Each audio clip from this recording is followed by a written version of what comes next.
go now, the start of the third quarter, welcoming you back in a closely contested first half so far. Eric Bledsoe really making a difference here.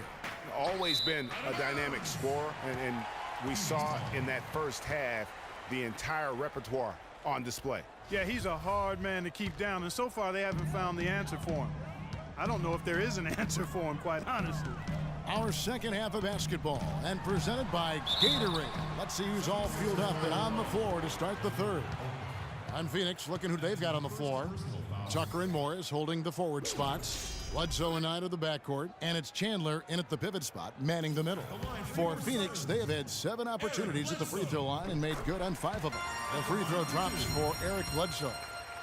Well, the plan has been obvious now, Clark, for a while. The 76ers really loading up on young players, letting them see a lot of minutes, and they're hoping it's going to bear some fruit, as you like to say, coming up. Exactly, and it will in time because they've accumulated some really nice young talent, Kevin. Pass to Noel. Good ball movement here by the 76ers. Just 5 to shoot. He dishes it to Okafor. Right block shot. Shot is off. Chandler with the defensive effort. And with the 76ers, it's not just on the floor that they have stifled the progress. That they've taken 2 top picks knowing they would sit out a full year just to rehab injuries. The 76ers leading by 4. From deep, Iverson. Rebounded by Tucker. Phoenix has gotten 2/3 of their three-pointers to fall tonight. They're 6 of 9 overall. Bledsoe passes to Tucker. And here's Morris for 3. No good. So Philadelphia will take it the other way. You know, one thing few people talk about with the Sixers, this plan of building through the draft and with young players, what if it actually works to their benefit? Then it would become a copycat strategy because we know in the NBA, it's a herd mentality if something works. Here's Tucker. Philadelphia able to drain the 3. No good. Here's Noel. And it's Phoenix with the rebound. That's 1 for their first 4 to start the second half. Bledsoe outside. Good. Bledsoe's got 4 points in the quarter. Tell you what, fellas, he is fun to watch when he's working like that and getting to the hoop. Passes to Noel.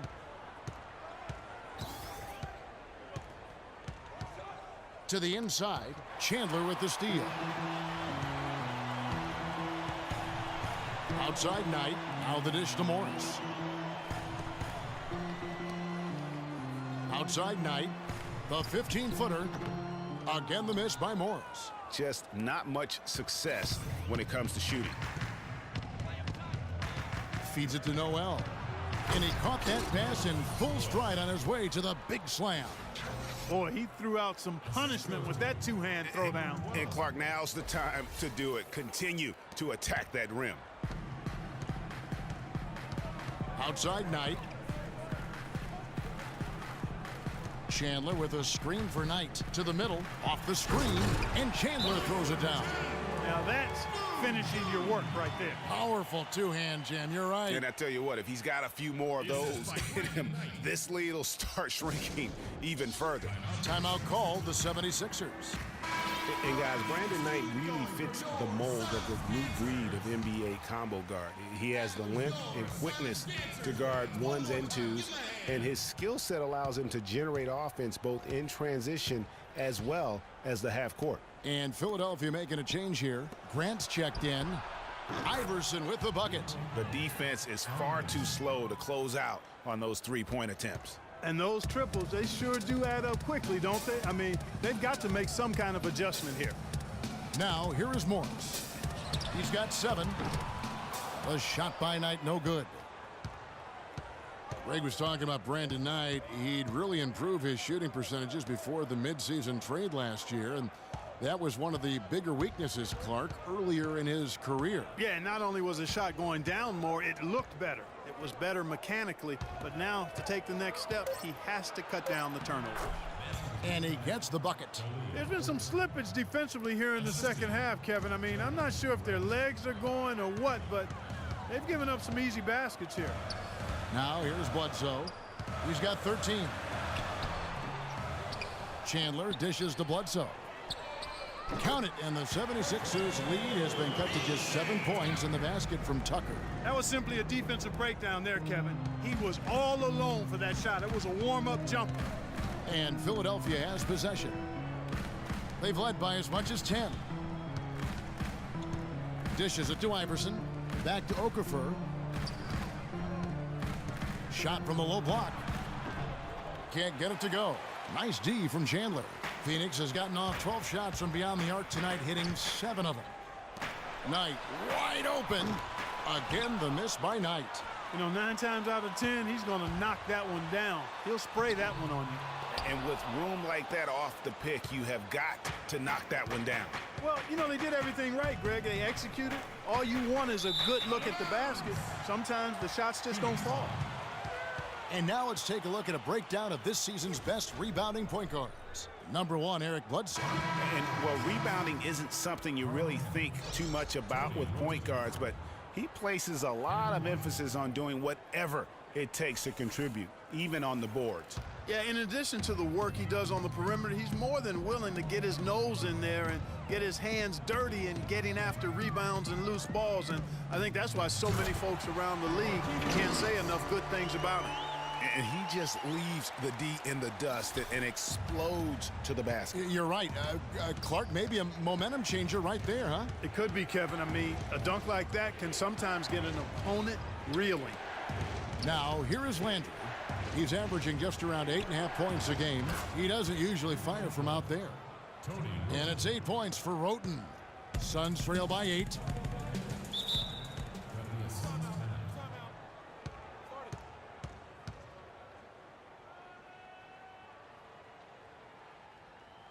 Phoenix calls timeout. Well, you got to put a body on your man when the shot goes up. That's just fundamental basketball. They're giving up way too many offensive rebounds. Let's find out what Doris Burke has for us. Yes, Kevin, during that last break, I heard Jeff Hornacek as he addressed his team. He told Knight that he wants their offense to run through him. Coach emphasized getting him as many touches as possible, saying he is going to be one of the guys to carry us the rest of the way. There's still plenty of basketball left to play, and as we watch how these adjustments play out, Kev, it'll be interesting. All right, Doris, thank you very much. Hollis Thompson's checked in for Philadelphia. The 76ers struggled last year, but it was mostly due to their offensive issues, Greg. At times, they could be okay on defense. No doubt, Kevin. They've got a good group of rim protectors, and they also knew how to force turnovers, but they have got to improve offensively. And here are the 76ers now. Following the score by Phoenix. The shot, no good. And oh, here we go. Warren's got it, the fast break chance. T.J. Warren had a very interesting start to his NBA career. Spent most of the first half in the D-League, and the second half, Clark, he finally got some minutes and really provided a spark. Yeah, you know, he doesn't have great range on his jumper right now, and he's not an elite ball handler, but he's one of the best cutters in the game. Moves well without the ball, so I think his future is bright nonetheless. Sonny Weems checks in for Phoenix. And good on the second, so he makes them both. Wow, they've made every free throw here in the second half. And that efficiency, Greg, as you know, so critical when you're looking to overcome a deficit. You got to be close to perfect and can't waste scoring opportunities. And talking about TJ, guys, he put up a few interesting numbers towards the end of last season. Shot 64% from the field in March. Had 18 points in one game, 17 in another. The last game of the year, he chips in with 6 assists. So now it's up to him to put it all together on a more consistent basis. And it's out of bounds. Last touch by Thompson. Let's see how the Suns have performed over the last few weeks. 3rd in fewest turnovers per game. 4th in scoring. And they also show up top 5 in team field goal percentage. That's excellent. Actually, that's elite level. They don't make many mistakes. I just love the mental toughness. You saw 3rd fewest turnovers per game. Great decision-making is so valuable, particularly down the stretch. Definitely a notch in their favor.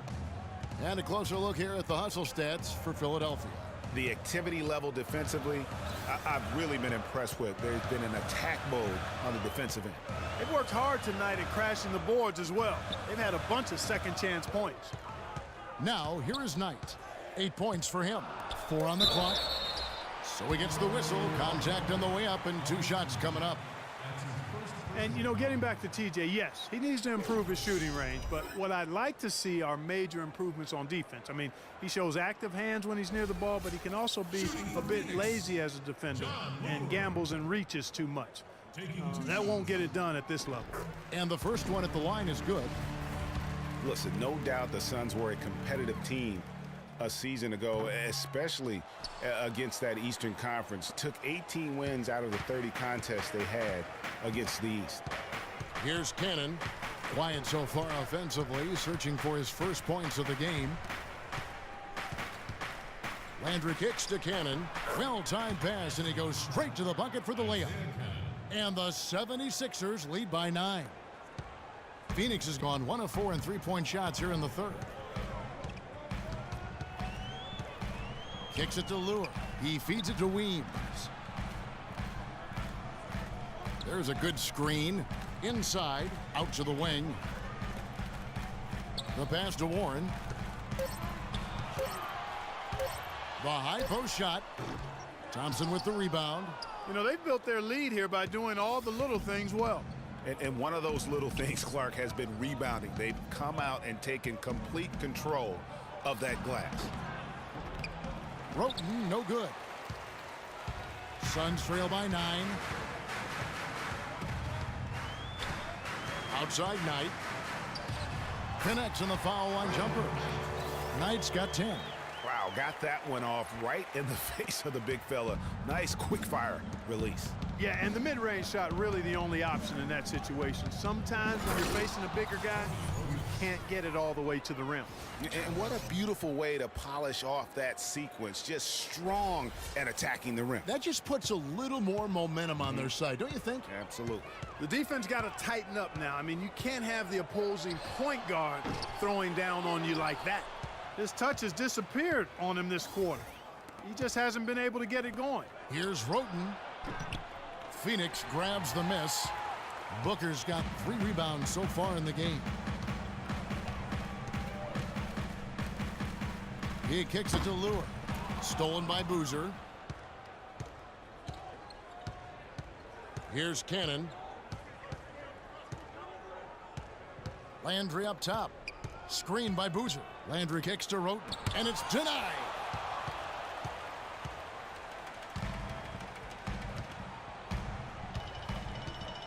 Outside Knight. Pass to Weems. We got 22 seconds left here in the third quarter. 5 to shoot. Here's Warren. Here's Lure. Nice work on the boards, paying off with the basket. Lure's got 7 points in the game. How about the purpose with which he's crashing the backboards right now? Some hard-earned second chance points. Cannon, the pass to Landry. Nails it from the high post. He's got 6. Easy little jumper for him right there, guys. Knight. No good. And that's going to do it for the third quarter. 76ers lead by 9. And coming up as soon as we return from break, the fourth quarter gets underway.